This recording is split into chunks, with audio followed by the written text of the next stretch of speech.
He basically fired the first warning shot himself with a text that read, "Baby, don't forget the white dress. I'm on my way." I nearly spit my coffee all over the steering wheel. Plot twist, I'm not that baby. And I was wearing a hoodie with a fat cat on it. Did I throw a fit? Nope. I set the stage, and guess what? They gave the performance of their lives. So buckle up, grab your popcorn. This story, tastier than any drama on Netflix. I used to believe in signs from the universe. Then one day, the universe sent me a message. That wasn't even meant for me. That day, I was stuck in the usual traffic jam, coffee still untouched, when my phone buzzed. "Baby, I'm on my way. Don't forget the white dress." It would have sounded like a heartfelt whisper if I were the actual recipient. But spoiler alert, I was not that baby. I stared at that text so hard I almost hit the gas and crashed straight into a stop sign, which honestly might have been a sign. A sign to stop. Stop falling for these factory-made love lines and so-called romantic relationships that come preloaded with toxic Bluetooth energy in the operating system.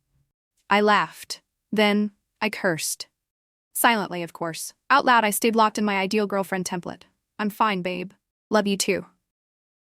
We met on Bumble. First impression? His bio said, investor in good vibes, full-time freelancer, keto by day, dreamer by night, which translates to, your neighborhood nice guy who eats clean, hits the gym, and is more emotionally invested in finance podcasts than actual relationships. I swiped right thinking, he seems chill, probably good for some solid convos. Turns out he was solid.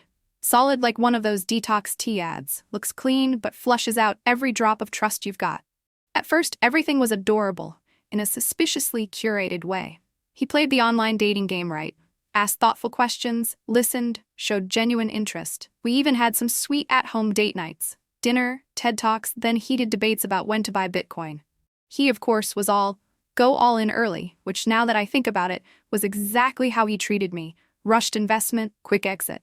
I'm not the paranoid type, but you know those little things in love that quietly set off your inner radar?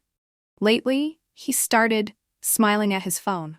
That smug, lopsided grin like he was secretly sharing memes with someone.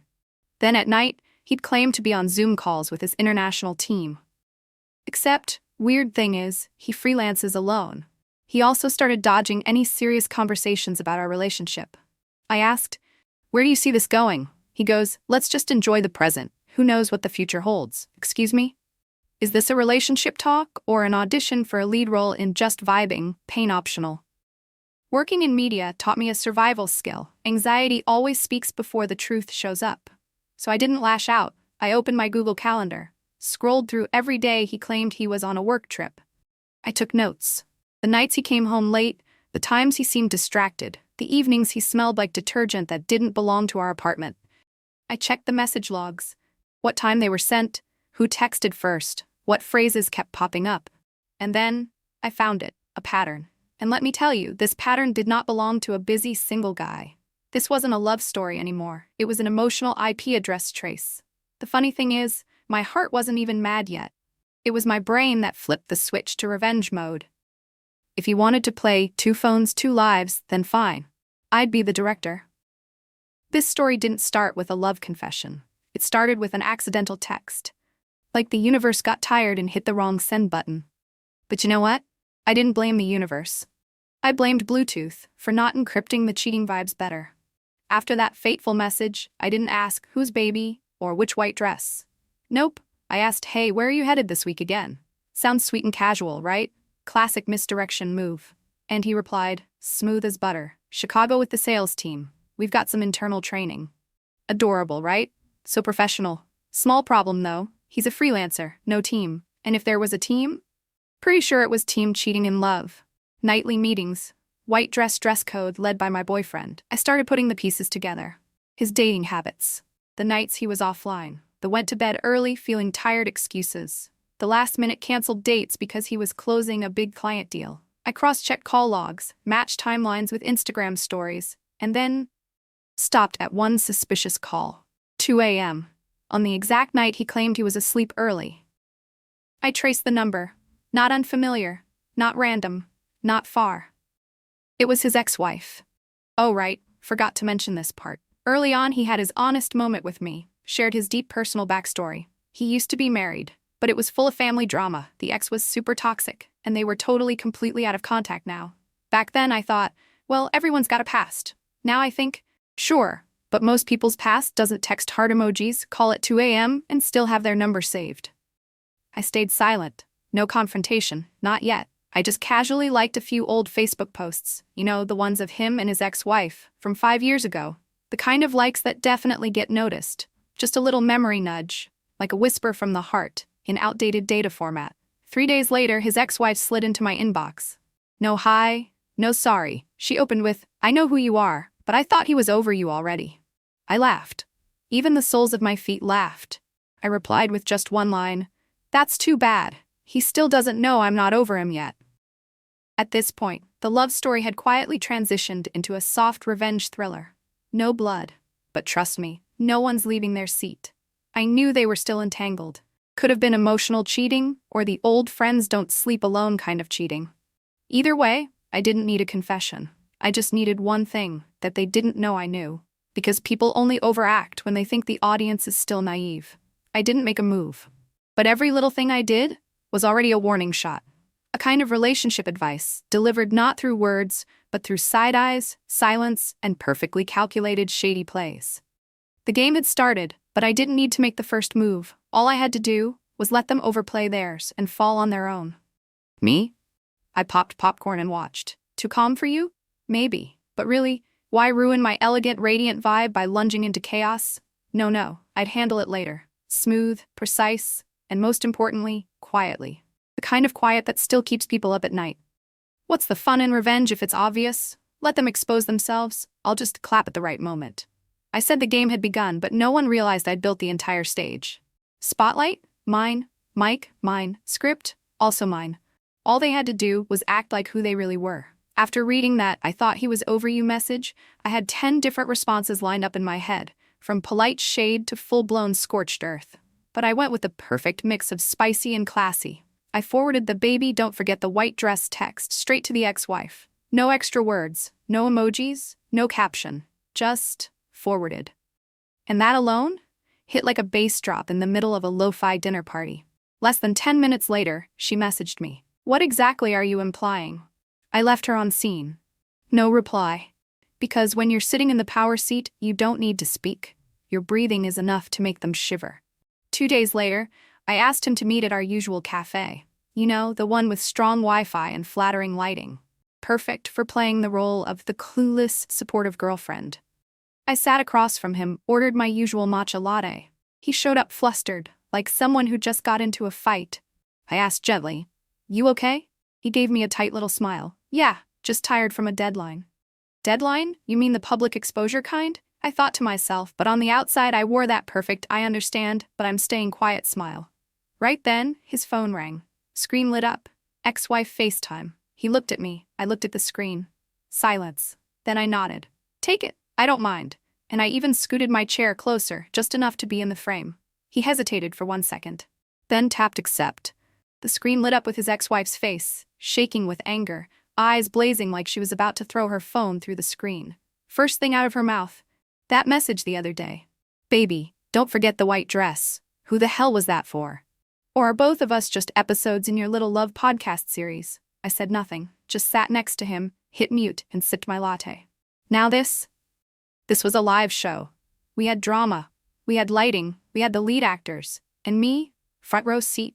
He froze, glanced at me, then at the screen, tried to laugh it off. "Babe, you're just misunderstanding." She cut him off, screaming, "No, I'm remembering. Remembering all those other times you accidentally said stuff. What, you think I'm stupid?" That's when I set my cup down, reached into my bag, pulled out my phone like I was about to hit record. Both of them turned to look at me. I smiled and said, "Relax, I'm not filming. Watching is enough." Then I stood up, grabbed my purse, didn't flip my hair, didn't throw shade. I just walked out. Like someone who'd binge-watched the whole series and realized the lead actors were worse than the extras. You ask if I felt satisfied? A little. But more than anything, I felt peace. Because revenge doesn't always have to be screaming, glass smashing, or storming out in flames. Sometimes revenge is sitting there calm as hell, fully aware of everything, still sipping your matcha without smudging a single swipe of mascara. And letting them realize, game over. But the winner doesn't need to say a word. After that little FaceTime theater, I didn't have to say anything else. Everything was already out in the open. All that was left was cleanup. Emotionally and literally. That night I came home, picked up my phone. Not to text him, not to ask why or don't I deserve at least an explanation. I picked up my phone to delete his number, block him, the main line, the burner phone, and all those random clone accounts that crawled out from 2018. Block the call history. Block the habit of scrolling stories just to see if his name popped up. Block the sound of his fake sincere baby voice every time he tried to apologize. Done. Weight lifted. Then I opened Instagram and posted a story. No face. No tears. Just a blurry photo with iced tea in the background and one line as the caption. Recycled love rarely comes clean. No tags, no hashtags, no if you know, you know, just a message. And whoever saw it would know exactly where they stood in the emotional waste sorting system. My friends came in 3 types. Type 1 reacted with "DM girl, you are too powerful." Type 2 replied with a single word, "iconic." Type 3 said nothing. But I know they read that story like they were studying for life's final exam. And him? Oh, he saw it. I didn't need to check. I knew. A few days later, he started showing up, faintly, in the suggested section. Main account? Blocked. But the clone? Please. So easy to spot. Username missing a letter. Profile pic straight out of the too lazy to update folder. Following 3 people, but somehow still popping up in the comments under every gym influencer's thirst trap. If you're using a burner account for love, how am I supposed to believe you're not keeping your exes around as emotional backup drives? Then, 2 weeks later, like something straight out of a budget rom-com you half-watch at 3 a.m., he DMs me from that clone account. One single message, "Can we start over?" A question that sounds like a late apology, but is really just a sneaky little power play. Because sure, he knows he messed up. But he still wants to be the one who decides whether the story gets a rewrite. I didn't even open it. I just copied his message, pasted it into the reply box, and typed one line: "This Bluetooth connection is no longer available." No emoji, no exclamation mark, no dramatic deleted and forgotten, and I know he read that line over and over. The same way I once memorized every punctuation mark in that stupid baby white dress text. I didn't do revenge with fireworks, I just hit unfollow. But my unfollow? Oh, it hits! The kind that lingers, the kind that echoes. No explanation, no warning, just this. I once loved, and now I choose not to. That's all. After I hit send on "This Bluetooth connection is no longer available," I officially went offline, emotionally. No announcement, no dramatic unfollow spree, just quietly pulled myself out of his emotional coverage zone, as easy as hitting mute on a boring Zoom call. I didn't fight, didn't argue over who was right or wrong, I just exited. Stepped out of a game I no longer wanted to play. Stepped off the emotional map of someone who didn't deserve to have my name marked anywhere near their heart. And the weirdest part? When you're not trying to win, that's when you actually win. My friends, of course, came in hot. Some were dead serious, others treated it like a full-on drama fan club meetup over coffee. Okay, but do you regret it? I laughed. Of course I do. I regret not live streaming that FaceTime moment so you all could have reacted in real time. Looking back now, I'm not even mad. I just find it kind of funny. Like, really? I actually believe those lines like, "You're the one I've been looking for, and I'm not like the others." Spoiler, he was, exactly like the others. Maybe even the upgraded version, now with Bluetooth and hidden data mode. I opened up. I truly thought this was a love story worth telling. And honestly, it still is a love story, just one where the villain showed up a little too early. Go back. As for me, I don't need to rewrite the ending. I just close the book and turn it into a podcast titled "Confessions from a Girl Who Believed in Bumble and Got Cheated on Over 4G. But no, I'm not bitter. I just learned something. A cheater can choose who to lie to, but they can't choose who's wise enough to walk away. No need for savage revenge. No need to block and post a story like, "Anyone else out here being stupid for love or just me?" Just quietly pull yourself out and let him fumble in the empty space you left behind. Once you realize you deserve better, walking away becomes the most luxurious statement you can make. The heartbreak doesn't hurt as much as the dumb things you did in the name of love. But hey, at least I got a story out of it. And the best part? When I tell it, you all laugh. So honestly, maybe being dumb was kind of entertaining. Dating really is like playing the lottery. Some days you win a decent human being. Other days, you win the full package. Toxic relationship, Bluetooth-enabled horn attachment, and a data plan that includes crying in the shower. But it's fine. It was a wild ride, with drama, plot twists, and a glow-up recovery arc. Because at the end of it all, I realized, not everyone who made you laugh at the beginning deserves to be the one you're crying over in the end. And what about you? Ever been on the receiving end of a wrong message? Ever opened your heart to someone you now block from your emotions and your Wi-Fi? Drop it in the comments. I've got popcorn ready and waiting. Oh, and if this story made you laugh, or made you feel seen, or made you think of that one friend who just unfollowed someone sketchy, then don't forget to hit subscribe on Heart Talk.